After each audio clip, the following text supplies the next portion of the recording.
Olá, querido leitor. Seja muito bem-vindo a esta jornada literária que nos levará através dos tempos, onde as lições do passado ecoam profundamente em nossos corações contemporâneos.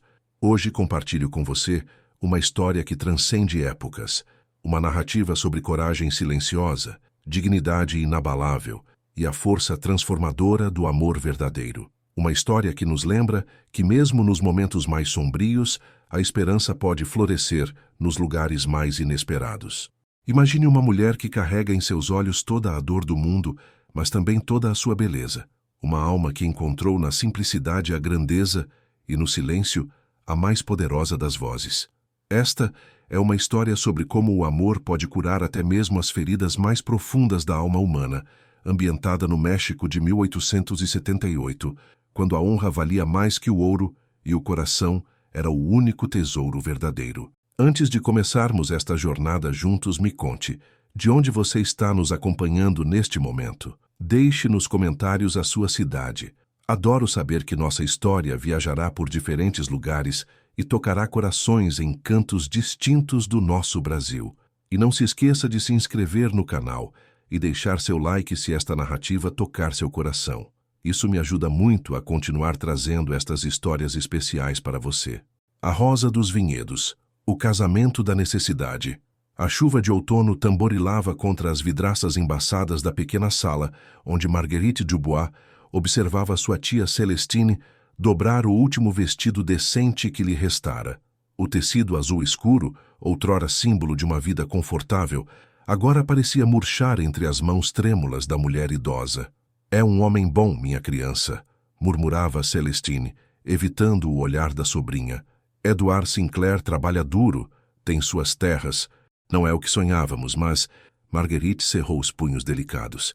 Aos 20 anos carregava nos ombros a ruína de uma família que um dia conhecera prosperidade. A guerra devastara não apenas as cidades, mas os sonhos. O negócio de tecidos de seu pai desmoronara como castelo de cartas, quando os prussianos marcharam por suas ruas. O homem que seria seu esposo esperava na antessala. Ela o havia visto apenas uma vez. Alto, de ombros largos, com mãos que pareciam ter conhecido tanto o trabalho duro quanto algo mais refinado. Seus olhos eram de um azul profundo como o mar na tempestade, e quando falava, havia uma cadência em sua voz que não combinava com a simplicidade de suas roupas. «Não precisa me amar», havia dito ele, com uma gentileza que a surpreendera. «Precisa apenas me permitir cuidar de você». A cerimônia na prefeitura foi breve. Sem flores, sem música, apenas as palavras frias do oficial civil e a promessa de um novo começo. Quando Edward deslizou o anel simples em seu dedo, Marguerite sentiu um arrepio que não conseguiu definir, se de medo ou de algo que não ousava nomear. Ao sair do prédio, ele ofereceu o braço com uma cortesia que parecia natural, quase nobre. «Venha», disse suavemente. «Nossa nova vida nos aguarda». Mas enquanto a carruagem os levava pela estrada empoeirada, Marguerite não sabia que aquele homem guardava um segredo capaz de mudar não apenas seu destino, mas o de toda uma linhagem perdida. O Château dos Mistérios. A propriedade emergia da névoa vespertina como uma miragem. O Château Montclair erguia-se majestoso, mas ferido, suas pedras cobertas de era, janelas da ala norte seladas com tábuas. Os vinhedos se estendiam por colinas ondulantes, selvagens como cachos de promessas não cumpridas. «É, maior do que eu imaginava», sussurrou Marguerite, sentindo o coração acelerar. Edward desceu da carruagem e estendeu a mão para ajudá-la. Seu toque era firme, mas havia uma delicadeza que contrastava com as calosidades de quem trabalha a terra. «A guerra deixou marcas em todos nós», disse ele, contemplando a fachada. «Mas pedras podem ser restauradas. Vinhas podem florescer novamente». Nas semanas seguintes, Marguerite observava o marido com crescente curiosidade. Pela manhã, ele trabalhava os vinhedos com conhecimento que parecia inato. Sabia exatamente onde podar, como testar a terra, quando as uvas estariam no ponto.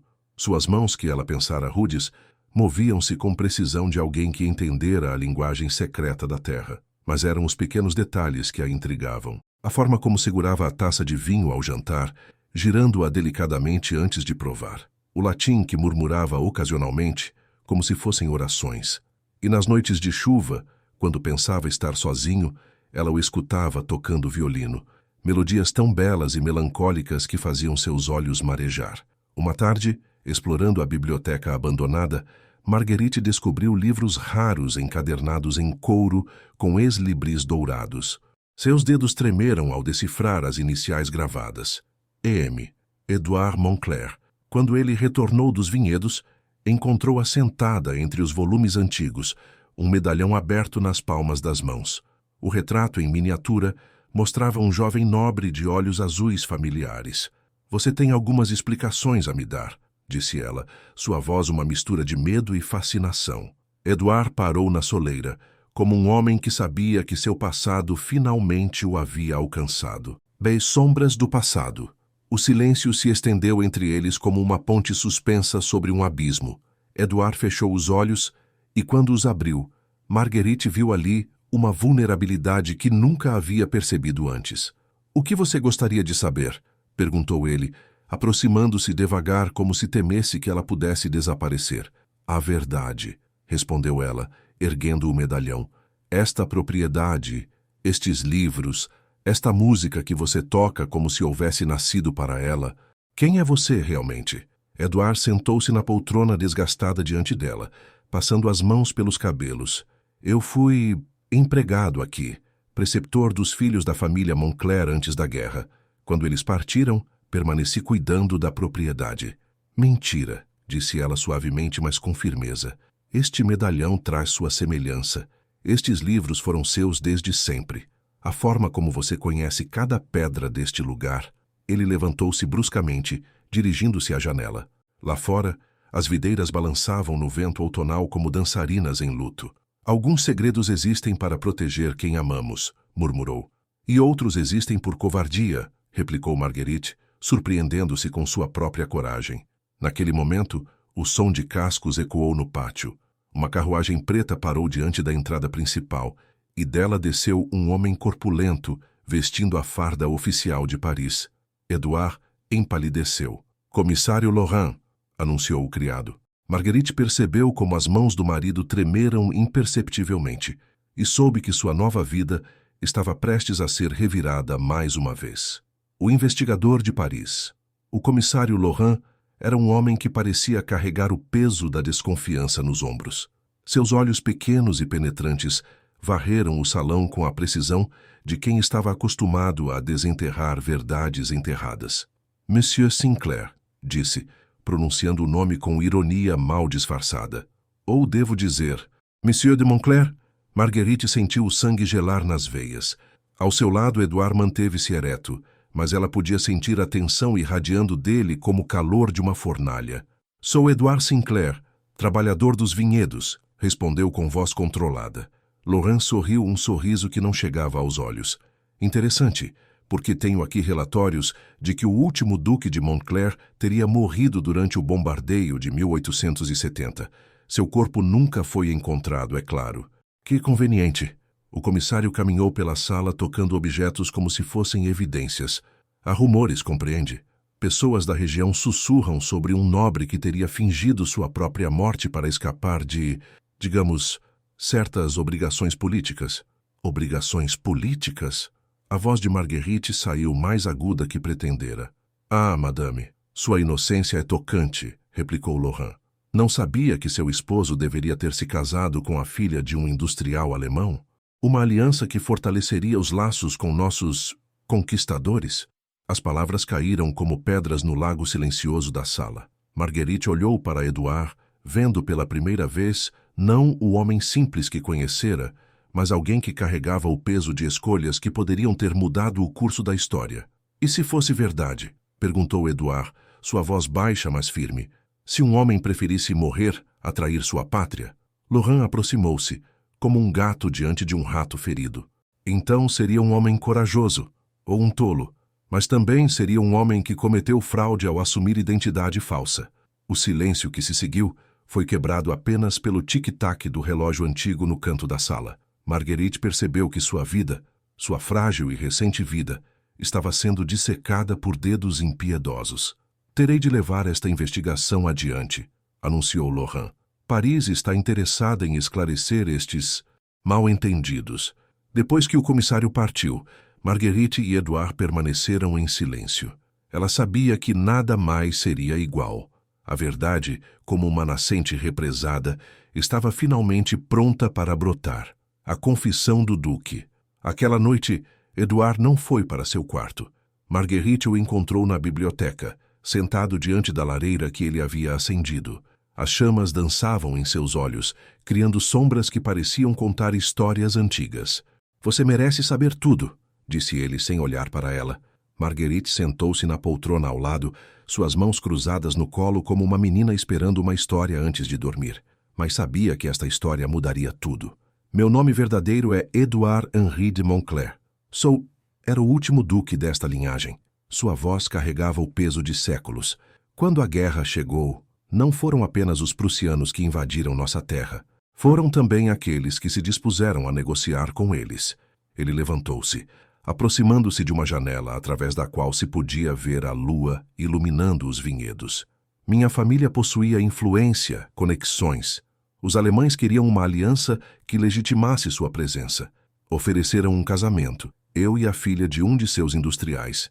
Em troca, minha família manteria suas posses e eu me tornaria um símbolo da reconciliação. E você recusou", disse Marguerite não como pergunta, mas como constatação. "Recusei." Ele se virou para ela e seus olhos brilhavam com uma paixão que ela nunca havia visto.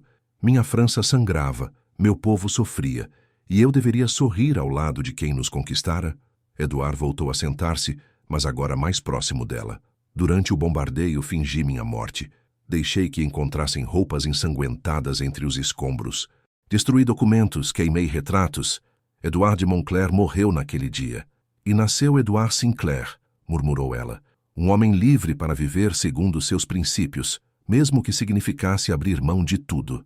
Marguerite estendeu a mão e tocou o rosto dele. Suas palmas sentiram a barba por fazer, a pele marcada pelo sol e pelo trabalho honesto. "E agora?" "O comissário não desistirá." "Agora", disse ele, cobrindo a mão dela com a sua, "preciso saber se você consegue amar um homem que pode perder tudo novamente, ou se prefere o duque que pode recuperar tudo, mas talvez perca a alma no processo." Marguerite olhou para aquele homem. Nobre ou camponês, não importava mais. Via nele algo que nenhum título poderia conferir: integridade. "Eu me casei com Edouard", disse ela simplesmente. "Não me importa o sobrenome que ele carregue." E pela primeira vez desde que se conheceram, ele sorriu. Um sorriso que valia todos os tesouros de todos os ducados da França. O julgamento da Praça A. Notícia se espalhou pela região como fogo em trigal seco. "O duque ressuscitado", sussurravam nas feiras. "O nobre que enganou a morte e os alemães", diziam outros com admiração mal contida. Marguerite sentia os olhares onde quer que fosse. Na padaria, na igreja, no mercado semanal de Rouen. Alguns sussurravam com malícia, outros com curiosidade, mas havia também aqueles que olhavam para Edouard com algo parecido ao respeito. "É preciso enfrentar", disse ele uma manhã, vestindo a melhor roupa que possuía, ainda simples, mas limpa e digna. "Não podemos viver como fugitivos em nossa própria terra." A feira de sábado fervilhava de pessoas quando chegaram. Marguerite segurava o braço de Edouard com firmeza, mais para lhe dar força do que para recebê-la. O murmúrio cessou gradualmente, como ondas se acalmando na praia. Pierre Moreau, o açougueiro, foi o primeiro a se aproximar. "É verdade então, monsieur? O senhor é mesmo o duque?" Edouard olhou o homem nos olhos. "Fui o duque. Hoje sou vinhador, como você pode ver pelas minhas mãos." "Mas dizem que o senhor rejeitou os alemães", insistiu Madame Beaumont, a costureira, "que preferiu morrer a se juntar a eles." "Preferi viver como francês a sobreviver como traidor", respondeu Edouard simplesmente. Um silêncio se estendeu pela praça. Então, inesperadamente, o velho Marcel Dubois, sem parentesco com Marguerite, começou a aplaudir devagar. Outros se juntaram até que a ovação ecoou entre as casas antigas. "Um homem que larga título por princípio vale mais que 10 nobres por herança", gritou alguém da multidão. Mas nem todos aprovavam. Alguns rostos permaneciam fechados, desconfiados. "E nós que perdemos filhos na guerra enquanto o senhor se escondia?", questionou amargamente uma mulher de luto. Edouard aproximou-se dela. "Madame, não me escondo desde que a guerra terminou. Trabalho esta terra, pago meus impostos, ajudo meus vizinhos. Se isso não basta para ser francês, então não sei o que bastará. A mulher o estudou longamente, depois acenou quase imperceptivelmente. Quando voltaram ao château, Marguerite percebeu que algo havia mudado. Eles não eram mais fugitivos de um passado, eram construtores de um futuro. Conseguiremos, disse ela, surpreendendo-se com sua própria certeza. Conseguiremos, concordou ele, e pela primeira vez desde que o comissário Laurent aparecera, sua voz soava esperançosa. O Tribunal da Verdade, o julgamento, foi marcado para uma manhã fria de novembro. O Tribunal Especial, criado para casos de mortes falsas durante a guerra, reuniu-se na Câmara Municipal de Rouen. Marguerite estava sentada na primeira fileira, suas mãos entrelaçadas tão firmemente que as juntas estavam brancas. Edouard compareceu vestindo um terno escuro emprestado, simples mas digno. Quando o juiz perguntou como se identificava, ele respondeu com voz clara: Edouard Henri de Montclair, último duque desta linhagem, atualmente vinhador. O comissário Laurent apresentou suas evidências. Documentos que provavam a identidade, testemunhas que confirmaram o plano de casamento com a alemã, a encenação da morte. O acusado, declarou Laurent, cometeu fraude ao assumir identidade falsa, evadiu obrigações legais de sua posição e pode ter prejudicado interesses do Estado. Mas então chegou a vez da defesa. Um por um, os antigos empregados do château subiram ao estrado. Marie, a governanta que servira os Montclair por 30 anos, falou com voz trêmula mas firme. Monsieur Edouard foi criado para amar a França acima de tudo. Quando soube do casamento arranjado, chorou como criança. Não posso, Marie, dizia. Não posso beijar a mão que bate em meu povo. Antoine, o antigo caseiro, confirmou. Durante a guerra, o jovem duque distribuiu comida aos refugiados, escondeu famílias perseguidas. Quando fingiu sua morte, foi para não dar legitimidade aos invasores. Até pessoas da região vieram testemunhar.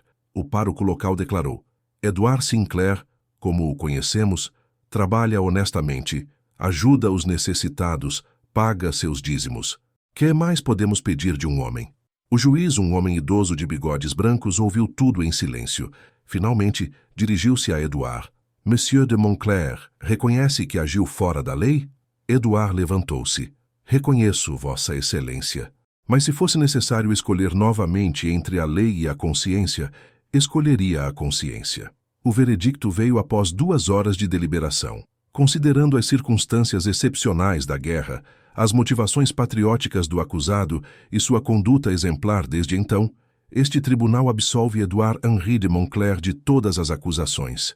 Seus títulos e propriedades são oficialmente restaurados. Marguerite sentiu as lágrimas correrem livremente. Na multidão, alguns aplaudiram. Outros se levantaram em sinal de respeito. Quando saíram do tribunal, Edouard segurava a mão de Marguerite com firmeza. E agora, duquesa? Perguntou ele, sorrindo. Agora, respondeu ela, vamos para casa cuidar de nossos vinhedos. O renascimento. A primavera trouxe renovação não apenas para os vinhedos, mas para toda a propriedade. Com a situação legal resolvida, Edouard pôde acessar contas bancárias bloqueadas e investir na restauração do château. Mas o fez com moderação, mantendo a simplicidade que aprendera a valorizar. Não queremos ostentação, disse a Marguerite enquanto planejavam as reformas. Queremos beleza verdadeira. Eles abriram a ala norte, revelando salões decorados com afrescos delicados. As janelas foram destapadas, permitindo que a luz dourada inundasse cômodos que haviam dormido por anos. Marguerite descobriu um talento para a decoração, combinando móveis antigos com a funcionalidade moderna. O trabalho nos vinhedos intensificou-se.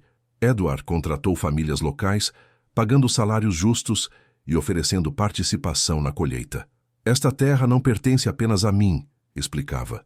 Pertence a todos que a fazem florescer. Em junho, decidiram oferecer um sarau para reabrir oficialmente o château à sociedade.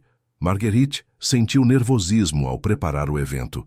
Seria sua primeira aparição como duquesa. E se eu não souber como me comportar, confessou a Edouard. Ele tomou suas mãos entre as suas.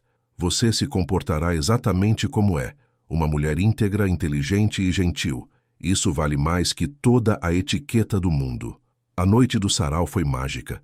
Lanternas iluminavam os jardins, Música de câmara ecoava pelos salões, e o aroma dos vinhedos se misturava ao perfume das rosas que Marguerite havia plantado. A aristocracia local compareceu, curiosa, a burguesia de Rouen, respeitosa. E também vieram os trabalhadores rurais, orgulhosos de ver seu duque receber as homenagens. Durante o jantar, o prefeito de Rouen ergueu um brinde aos Montclair, que nos ensinaram que a verdadeira nobreza não vem do berço, mas do caráter. Marguerite olhou ao redor. Os cristais brilhando à luz das velas, os rostos sorridentes, seu marido conversando com naturalidade tanto com o barão quanto com o jardineiro. Percebeu que havia encontrado não apenas um lar, mas seu lugar no mundo. Quando os convidados partiram e ficaram sozinhos na varanda, Eduardo abraçou-a por trás. "Feliz?" perguntou. "Completa", respondeu ela, apoiando-se em seu peito. Abaixo deles, os vinhedos se estendiam sob o luar, prometendo uma colheita abundante. O chamado de Paris. A carta chegou numa manhã de agosto, quando os cachos de uva começavam a ganhar cor. O selo presidencial fez o coração de Marguerite saltar. Eduard leu em silêncio, seu rosto tornando-se grave. "O que é?" perguntou ela. "O presidente da República nos convida para uma recepção no Palácio do Eliseu, sobre a reconstrução pós-guerra." Ele dobrou a carta lentamente. "Querem que eu integre um conselho consultivo em Paris." Marguerite sentiu um nó no estômago. Paris significava cortesãos, intrigas políticas, a vida artificial que eles haviam deixado para trás. "É uma honra", disse ela, mas sem convicção. "É uma armadilha dourada", replicou Eduard. "Uma vez lá, tornar-me-ia peça num jogo que não desejo jogar." Durante dias discutiram em círculos. A oportunidade de influenciar políticas nacionais era tentadora, mas o preço seria sua liberdade recém-conquistada. "E se fôssemos apenas para a recepção?" sugeriu Marguerite. "Sem compromisso com o conselho?" Eduard considerou. "Talvez seja importante mostrar que nem todos os nobres se curvam ao poder, que alguns escolhem servir de outras formas." Assim viajaram para Paris numa tarde dourada de setembro. O Palácio do Eliseu impressionou Marguerite com sua grandiosidade, mas ela notou como Eduard parecia diminuir entre aquelas paredes douradas. Durante a recepção, ministros e diplomatas o cortejaram. "Duque de Montclair", diziam, "precisamos de homens como o senhor em Versalhes." Ofereceram cargos, influência, apartamento na capital. Mas foi durante um momento de pausa que tudo se esclareceu. Marguerite encontrou Eduard na varanda, contemplando os jardins manicurados. "Sabe o que vejo aqui?" perguntou ele. "Poder, glória, oportunidade", respondeu ela testando. "Vejo prisões douradas", disse ele. "Flores que nunca conheceram chuva verdadeira, apenas a irrigação controlada de jardineiros. Árvores podadas até perderem sua forma natural." Marguerite compreendeu. "Você prefere nossos vinhedos selvagens. Prefiro nossa liberdade de sermos autênticos." Na manhã seguinte, antes de partir, Eduard procurou o presidente. "Senhor presidente", disse respeitosamente, "sinto-me honrado com o convite, mas declino do cargo." "Mas, Duque, a França precisa de homens íntegros em posições de liderança, e por isso mesmo devo permanecer onde posso ser verdadeiramente útil, entre meu povo e minha terra." Durante a viagem de volta, Marguerite perguntou: "Não se arrepende?" "Jamais. Prefiro ser camponês livre a nobre prisioneiro." "E eu", disse ela, surpreendendo-se com sua própria ousadia, "prefiro ser camponesa com um duque e a duquesa na corte." Ele riu, um som rico e genuíno que ecoou pelo compartimento do trem. "Então estamos perfeitamente combinados, minha duquesa camponesa." O legado dos anos. 15 anos depois. 1886. O sol da manhã filtrava-se através das cortinas de linho, despertando Marguerite com a suavidade de um beijo. Aos 35 anos, ela havia adquirido uma beleza madura, temperada pela felicidade e pelo trabalho honesto. As mãos, antes delicadas como pétalas, agora carregavam as marcas de quem plantou jardins e abraçou filhos. Do quarto, podia ouvir as vozes dos 3 pequenos no jardim. Pierre, de 12 anos, já mostrava a seriedade do pai e sua paixão pelos vinhedos. Isabelle, de 10, tinha os olhos sonhadores da mãe e um talento natural para a música. O pequeno Antoine, de 7 anos, era puro movimento, correndo entre as fileiras de uvas com a energia de quem acredita que o mundo foi feito para suas aventuras. "Mamã!"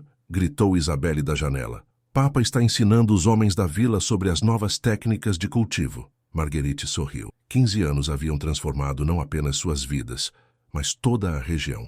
Os vinhedos de Montclair tornaram-se referência na Normandia, conhecidos não apenas pela qualidade excepcional dos vinhos, mas pelos métodos inovadores e justos de trabalho.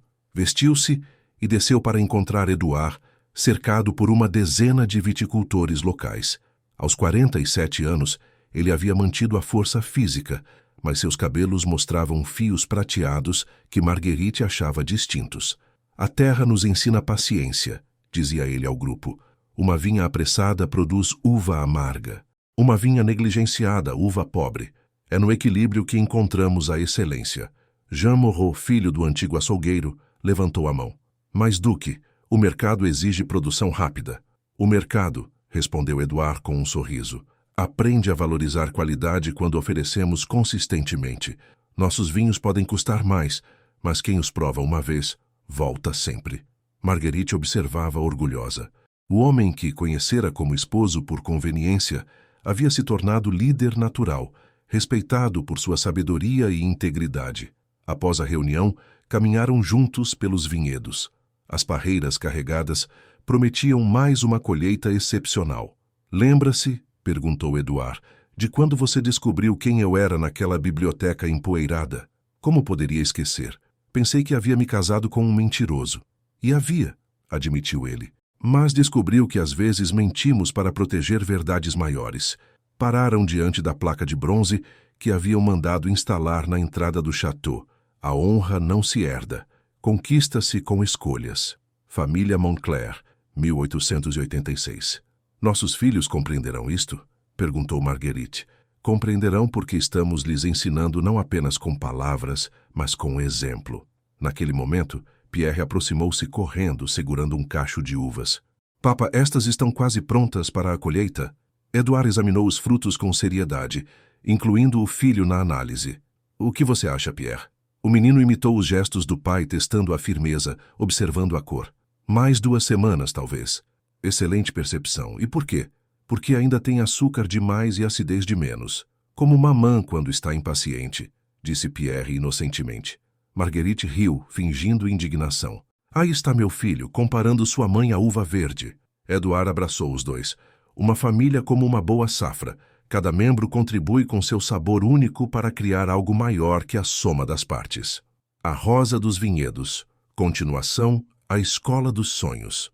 No outono daquele mesmo ano, Marguerite tomou uma decisão que surpreendeu até mesmo Edouard. Durante uma caminhada pelos vilarejos vizinhos, havia notado como as meninas paravam de estudar cedo para ajudar nas casas, enquanto os meninos continuavam aprendendo ofícios. Quero abrir uma escola, anunciou durante o jantar. Edouard parou com o garfo no ar. Uma escola? Para as filhas dos viticultores, dos comerciantes, dos artesãos. Elas merecem aprender mais que apenas costurar e cozinhar.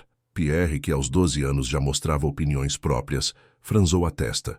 Mas, mamã, para que uma menina precisa estudar tanto? Isabelle, de 10 anos, olhou para o irmão com indignação. Para ser inteligente como mamã, ela sabe de vinhedos tanto quanto o Papa. Exato, disse Marguerite sorrindo para a filha. Uma mulher educada pode ser companheira verdadeira de seu esposo, mãe sábia para seus filhos e cidadã útil para sua comunidade. Edouard considerou a ideia em silêncio. Sabia que a esposa possuía uma inteligência natural que havia florescido durante os anos de casamento. Ela lia vorazmente, opinava sobre negócios e havia se tornado conselheira respeitada entre as mulheres da região. Onde funcionaria esta escola? Perguntou finalmente. Na ala leste do château. Aqueles salões estão vazios há anos. Nos meses seguintes, Marguerite trabalhou incansavelmente no projeto. Mandou vir livros de Paris, contratou uma jovem professora formada na capital e reformou 3 salas para acomodar as alunas. A École des Jeunes Filles Montclair abriu suas portas na primavera de 1887 com 15 meninas entre 8 e 16 anos. O currículo incluía leitura, escrita, aritmética, história, geografia e até noções de ciências naturais. Mas a resistência foi imediata. Muitos pais questionavam a utilidade de educar filhas além do básico. Vão criar ideias na cabeça das meninas, resmungava o ferreiro Dubois. Mulher que sabe demais causa problemas no casamento, dizia Madame Blanchard, lavadeira da vila. Foi durante uma reunião particularmente tensa com os pais que Marguerite mostrou sua verdadeira força. Senhores, disse ela, levantando-se diante da assembleia, vocês querem que suas filhas se casem bem? Murmúrios de concordância. Então imaginem, que tipo de homem de qualidade escolheria uma esposa que mal sabe ler? Uma mulher educada atrai pretendentes melhores, administra melhor a casa, educa melhor os filhos. Jacques Murrault, o padeiro, ergueu a mão. Mas, Madame Duquesa, e se elas ficarem orgulhosas demais para trabalhar? Marguerite sorriu. Monsieur Murrault, eu aprendi a ser duquesa depois de adulta. Acham que isso me impediu de trabalhar nos vinhedos, de cuidar de meus filhos, de ajudar nas colheitas? Houve silêncio pensativo. Educação não substitui caráter, continuou. Apenas o refina. Gradualmente, a escola ganhou aceitação. Quando as primeiras alunas começaram a ajudar os pais com contas e correspondências, demonstrando utilidade prática de seus conhecimentos, as críticas diminuíram. Isabelle tornou-se a aluna mais orgulhosa da mãe, frequentemente ajudando as meninas menores. Quando crescer, declarou uma tarde, quero abrir escolas em todas as cidades da França. E eu vou ajudar, disse Pierre, surpreendendo a todos.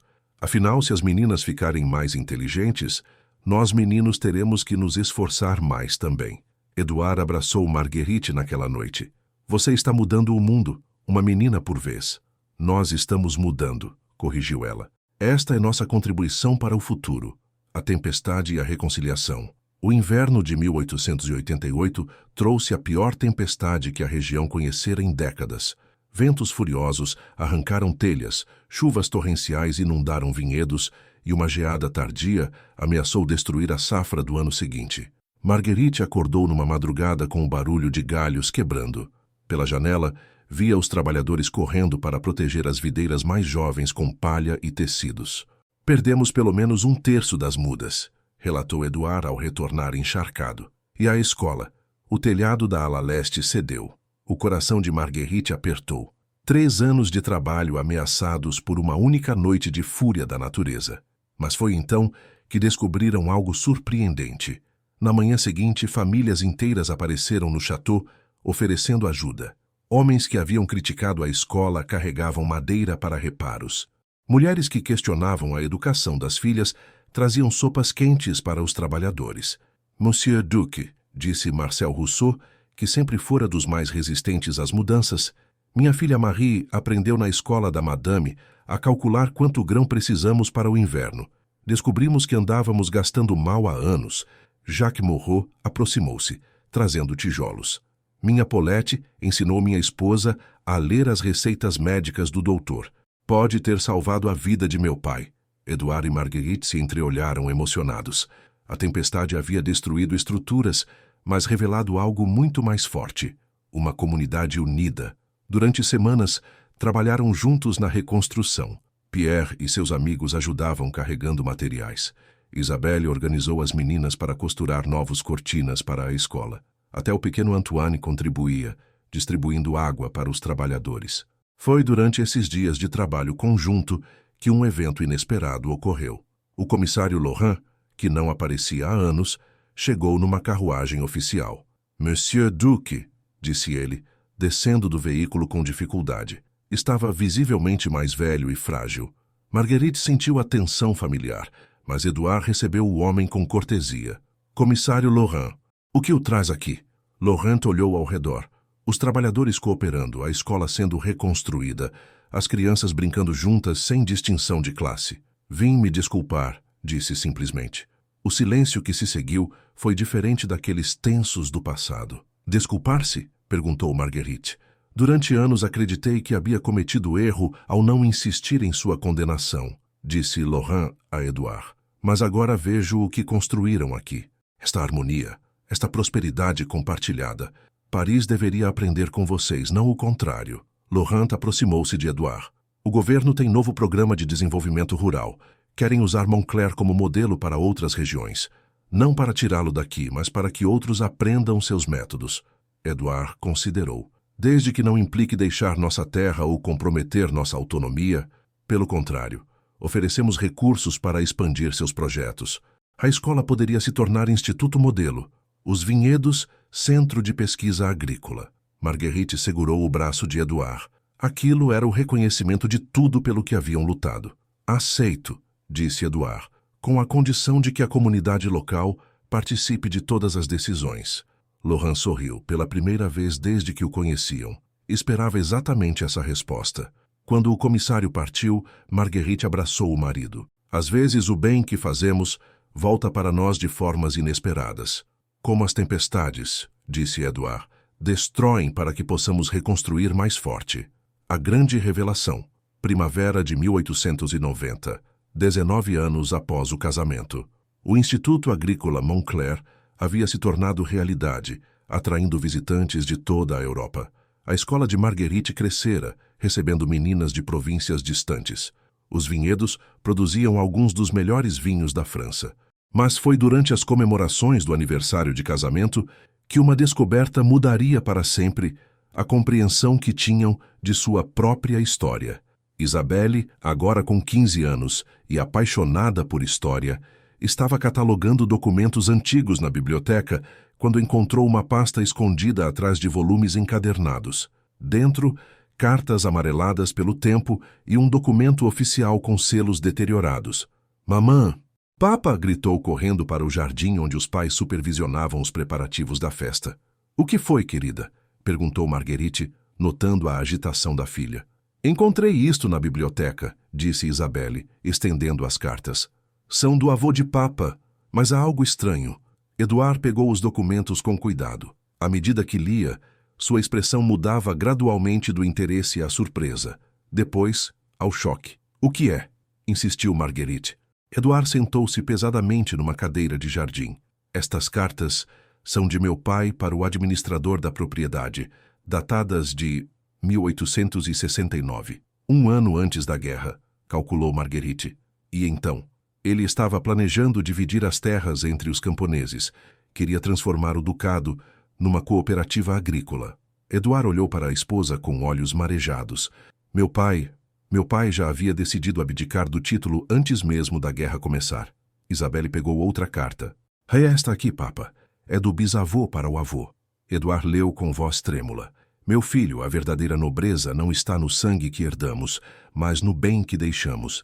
Use seu título para servir, não para ser servido. E quando chegar o momento, tenha coragem de escolher o futuro em vez do passado." Marguerite sentiu lágrimas correrem pelo rosto. "Isso significa que tudo o que fizemos, a escola, a cooperativa com os trabalhadores, a recusa aos privilégios, não foi rebelião contra minha linhagem, foi continuação dela." Pierre, que havia se aproximado durante a conversa, perguntou: "Papa, isso muda alguma coisa?" Edouard olhou para os 3 filhos, depois para Marguerite. "Muda tudo e não muda nada. Muda porque agora sei que não traí meus ancestrais. Honrei-os. Não muda porque nossos atos foram corretos, independente do passado." Naquele momento, os convidados começaram a chegar para a festa.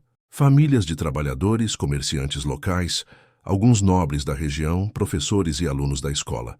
Uma mistura que teria sido impensável 20 anos antes. Durante o jantar, Edouard levantou-se para um brinde. Com as cartas ainda na mão, contou a descoberta para todos presentes. "Aprendi hoje", disse ele, "que às vezes pensamos estar forjando nosso próprio caminho, quando na verdade estamos seguindo pegadas deixadas por aqueles que amamos. Meu pai sonhava com uma sociedade mais justa. Hoje, 20 anos depois, vivemos esse sonho. Jacques Moreau, agora presidente da cooperativa de viticultores, ergueu sua taça. Aos Montclair, que nos ensinaram que o sangue azul verdadeiro é aquele que circula em corações generosos." A ovação foi calorosa e longa. Marguerite olhou ao redor da mesa. Seus filhos crescidos e conscientes, seu marido reconciliado com sua história, amigos que haviam se tornado família. "O que está pensando?" perguntou Edouard baixinho. "Que nossa história começou com mentiras e chegou à verdade mais pura", respondeu ela. "E mal começou", disse ele, apertando sua mão. "Nossos filhos escreverão os próximos capítulos." Do outro lado da mesa, Isabelle sussurrava animadamente com uma amiga sobre seus planos de abrir escolas em toda a França. Pierre discutia técnicas agrícolas com filhos de trabalhadores como se fossem irmãos. Antoine, aos 12 anos, já mostrava o mesmo senso de justiça dos pais. A revelação daquele dia não havia mudado apenas o passado, havia iluminado o futuro. O eterno recomeço. Outono, de 1895, 24º aniversário de casamento. A manhã dourada de outubro filtrava-se através das videiras carregadas, criando um mosaico de luz e sombra sobre a terra que havia testemunhado tantas transformações. Marguerite, aos 44 anos, caminhava lentamente pelos vinhedos, seus cabelos agora ornados com fios prateados, que brilhavam como teias de aranha na luz matinal.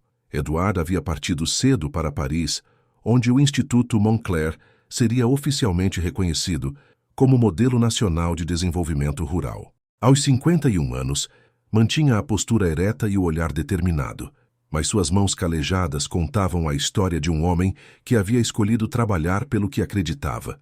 Os filhos haviam crescido, cada um seguindo os valores aprendidos, mas traçando seus próprios caminhos. Pierre, aos 21 anos, estudava agronomia na Sorbonne, com o sonho de modernizar ainda mais as técnicas agrícolas. Isabelle, aos 20, havia fundado uma rede de escolas femininas que se espalhava por 3 províncias. Antoine, aos 17, mostrava talento para música e literatura, planejando estudar no conservatório. Mas naquela manhã, Marguerite não estava sozinha. A seu lado caminhava Marie Rousseau, de 17 anos, uma das primeiras alunas da escola, agora professora assistente e prestes a se casar com o filho do médico local. Madame Duquesa, disse Marie timidamente, posso fazer uma pergunta? Claro, querida. E pode me chamar apenas de Marguerite. Como a senhora sabia que daria certo? O casamento, a escola, tudo isso? Marguerite sorriu, lembrando-se de si mesma 24 anos antes, jovem, assustada, sem saber que vida a esperava. Não sabia, respondeu honestamente. Na verdade, achei várias vezes que tudo desmoronaria, mas aprendi que a vida não é sobre ter certezas. É sobre fazer escolhas corajosas mesmo na incerteza. Pararam diante da velha parreira que Edouard havia plantado no primeiro ano de casamento. Agora era uma árvore majestosa, seus galhos entrelaçados formando um dossel natural. Vê esta videira? Perguntou Marguerite. Quando foi plantada era apenas uma muda frágil. Edouard não sabia se sobreviveria ao primeiro inverno, mas cuidou dela todos os dias, mesmo quando parecia que nada estava acontecendo. E agora dá os melhores frutos da propriedade, observou Marie. Exato. O amor verdadeiro é assim. Você o planta sem garantias, cuida dele através das tempestades e um dia percebe que criou algo maior do que sonhava. Naquele momento, uma carruagem apareceu na estrada. Marguerite reconheceu a silhueta familiar de Edouard retornando de Paris. Seu coração ainda acelerava ao vê-lo, mesmo depois de tantos anos. Marie, disse ela suavemente, o segredo de um casamento feliz não é encontrar a pessoa perfeita, é construir juntos algo perfeito para vocês dois. Edouard desceu da carruagem com um sorriso que iluminou todo o seu rosto. Marguerite, tenho notícias maravilhosas. Ela correu ao seu encontro como uma menina, esquecendo momentaneamente a dignidade do Cal. Ele a girou no ar, ambos rindo como jovens namorados. Conte tudo, exigiu ela. O Instituto será modelo para toda a Europa. E mais, querem traduzir os métodos da escola em 5 idiomas. Nossa pequena revolução vai além das fronteiras da França. Marguerite abraçou o marido com força. Você se lembra, sussurrou em seu ouvido, de quando eu disse que preferia ser camponesa com um duque e a duquesa na corte? Como poderia esquecer? Hoje eu diria diferente. Não me importaria ser mendiga, contanto que fosse ao seu lado. Edouard afastou-se para olhar nos olhos dela. E eu seria o homem mais rico do mundo, porque teria o amor da mulher mais extraordinária que existe. Enquanto se beijavam sob a parreira que havia crescido com seu amor, Marie observava emocionada. Ali estava a prova viva de que os contos de fada existem, não como histórias perfeitas, mas como vidas imperfeitas vividas com coragem, dedicação e amor verdadeiro. O sol começava a se pôr, pintando os vinhedos de dourado. Na casa as luzes se acendiam uma por uma, prometendo mais uma noite de paz e gratidão. No escritório, cartas de jovens de toda a Europa aguardavam resposta. Pedidos para estudar no instituto, propostas de casamento vindas de pretendentes para as ex-alunas da escola, convites para Marguerite palestrar sobre educação feminina. Suas vidas haviam se tornado maiores do que jamais imaginaram, mas o centro de tudo permanecia o mesmo: o amor que escolheram cultivar todos os dias, através de todas as estações. Venha, disse Edouard, oferecendo o braço à esposa. Vamos para casa. Já estou em casa, respondeu Marguerite, desde o dia em que escolhi confiar em você. E assim, enquanto as primeiras estrelas apareciam no céu da Normandia, os dois caminharam de volta ao château, onde os aguardavam mais anos de felicidade, desafios, crescimento e, acima de tudo, amor. Porque algumas histórias não terminam, elas apenas se transformam em legendas que inspiram outras pessoas a acreditar que, mesmo nos tempos mais difíceis, o amor verdadeiro pode mover montanhas e plantar jardins onde antes havia apenas terra árida. A placa de bronze na entrada do château brilhava sob a luz da lua. A honra não se herda, conquista-se com escolhas. Família Moncler, 1886. E abaixo, uma adição mais recente, gravada com letra delicada: o amor verdadeiro não se encontra. Constrói-se com paciência, coragem e esperança. Marguerite e Edouard, 1895.